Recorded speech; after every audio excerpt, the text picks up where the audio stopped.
Mheshimiwa Mwenyekiti wa NLB, Mheshimiwa Makamu Mwenyekiti, Mheshimiwa Katibu Mkuu, Mheshimiwa viongozi wengine wa kitaifa, wageni waalikwa, viongozi wa vyama vya siasa. Na leo kwa kweli naomba Mheshimiwa Mwenyekiti niwapongeze sana viongozi wa vyama, wamekuja kwa wingi. Nilikuwa naangalia hapa na hesabu wakati wanatoa salamu, kuna vyama vya siasa 6, viongozi 6. Kwa hiyo ina maana hii inaonyesha jinsi gani NLB na mahusiano mazuri na vyama vingine, na najua hata wasiokuja nekana wako busy na shughuli nyingine wameshindwa kuja, lakini huu ni utamaduni mzuri wa kuja kushirikiana.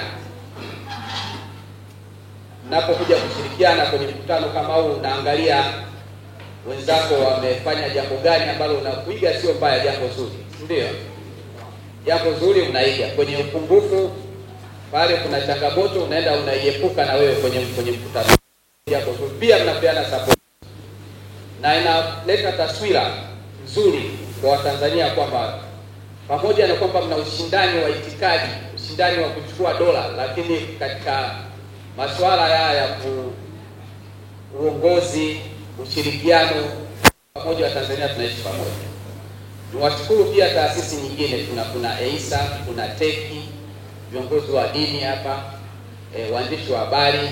Niwashukuru sana kwa sababu tunaposhirikiana katika matukio kama haya tunaonyesha Watanzania kwamba siasa sio wadui. Siasa ni jambo kama jambo lingine katika jamii, kama vile mpira. Jana kusema alikuwa anacheza nani jana, ingawa wengine wamesema hapa tuna watu ambao milengo tofauti. Kwa hiyo siasa iko kama vile unapoona timu zinacheza, alafu watu wana ndugu, marafiki, kila mmoja anashabikia kwake. Ndivyo ilivyo sasa, ndivyo tunapenda iendelee, ndivyo Tanzania yetu ilivyo. Kwa hiyo tunashukuru viongozi wetu, waasisi wetu, na kwa kudumisha hili.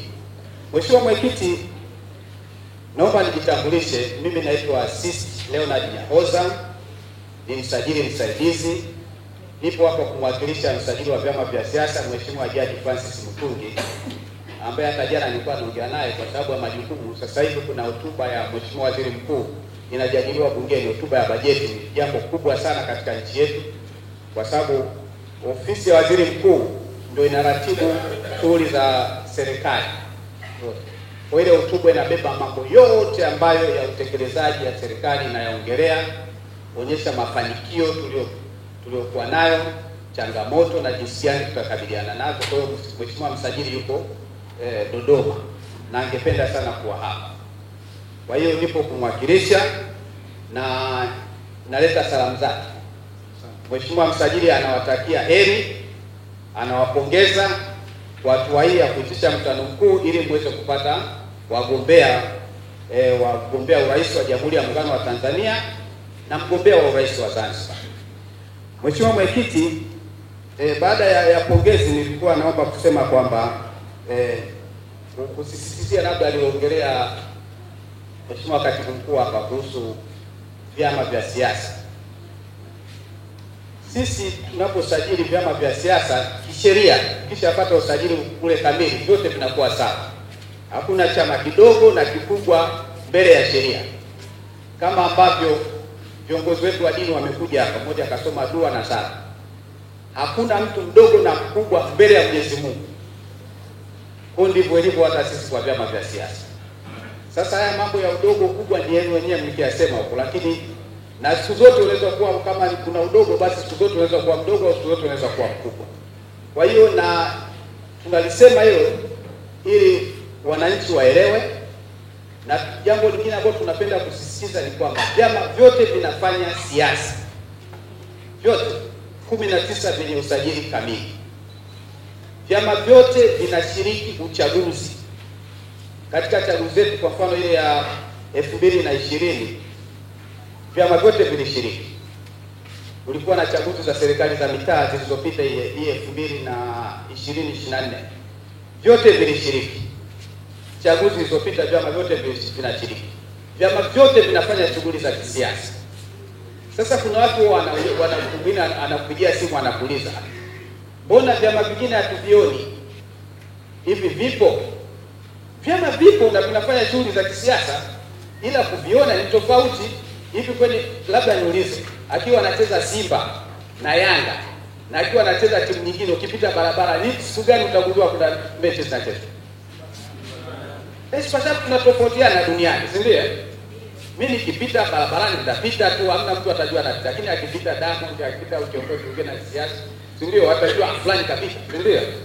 Kwa lakini haina maana mimi sifanyi shughuli zangu, na haina maana zile timu zingine hazichezi mpira, ila tunatofautiana. Lakini vyama vyote hivi vinafanya siasa, tena unaweza kukuta kile kisichosikika kinafanya mambo ya maana sana, si ndio, kuliko ile anayesikika. Si mnafahamu hilo jambo? Hata mtaani kuna watu hawavumi, lakini mambo yao wanachangia sana kwenye jamii, kwenye mambo ya maana kuliko wanaovuma. Kwa hiyo hili naomba tulitilie mkazo, na waandishi wa habari mtusaidie kuwafahamisha wananchi kwamba tuna vyama vya siasa 19, vyote vinafanya siasa, vyote huwa vinafanya mikutano kama mnavyoona hivi. Hivi ndivyo vyama tulivyo navyo. Sasa mkiwa mnakuja kwa wingi na mnai kushuhudia hivi vyama, mtaelewa kwamba vyama vyote 19 vinafanya siasa. Lakini msipokuja, mnaweza mkajua labda kuna vyama viwili vitatu tu vinavyofanya.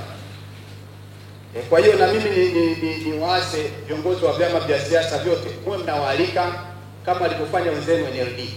Wamewalika wadau mbalimbali, hata waandishi na pia wamewalikeni kwa wingi wenu. Kwa mfanye hivi ili waone mnafanya mambo makubwa katika nchi hii. Kwa baada ya kusema hilo, Mheshimiwa Mwenyekiti, nirudi sasa katika nilipoishia katika pongezi pale kwamba mnaenda kuteua wagombea urais.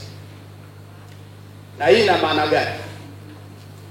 Ina maana kwamba uchaguzi umeanza. Na uchaguzi kwenye nchi yetu kuna ile kitaalamu inaitwa election cycle, yani mzunguko wa uchaguzi. Tume ya uchaguzi wameanza kuandikisha wapiga kura, kuboresha lile daftari la kudumu la mpiga kura. Sasa hivi wamemaliza awamu ya kwanza, wanakwenda awamu ya pili. Wakianza vile, na maana ndio mchakato wa uchaguzi unafanya nini? Unakwenda hivi. Na sasa hivi vyama vya siasa ndio mnateua wagombea. Maana yake nini? Maana yake mchakato sio umeanza, unashika kasi. Karibu tunaelekea sasa, aliposema Mheshimiwa Katibu Mkuu wa AFP Rai, karibu tunakwenda kuwapata wagombea sasa huo mwezi wa 8 nadhani wakiteuliwa na tume. Nyinyi mkishateua huko watu wenu, watenda wateuliwe na tume. Na nadhani ni Jumamosi mmeitwa kwenda kusaini maji. Ndio. Kwa uchaguzi ndio umeanza. Sasa sisi kama wazazi tunapoona uchaguzi umeanza, yani kama una watoto wanasoma, watoto wako 19 wanasoma, unajua mitihani ndio hiyo inakaribia. Alafu na mtoto mmoja anakuambia utazuia mtihani. Unasema huyu mtoto wangu unafikia na shida. Si ndio? Ese amejiandaa kufeli, si ndio? Au ana tatizo lingine. Kwa hiyo mimi nadhani sisi kama ofisi ya msajili wa vyama vya siasa tunawaasa vyama vyote vya siasa muelewe uchaguzi ndio huo unakuja, umeanza, mchakato umeshaanza, tunaenda sasa.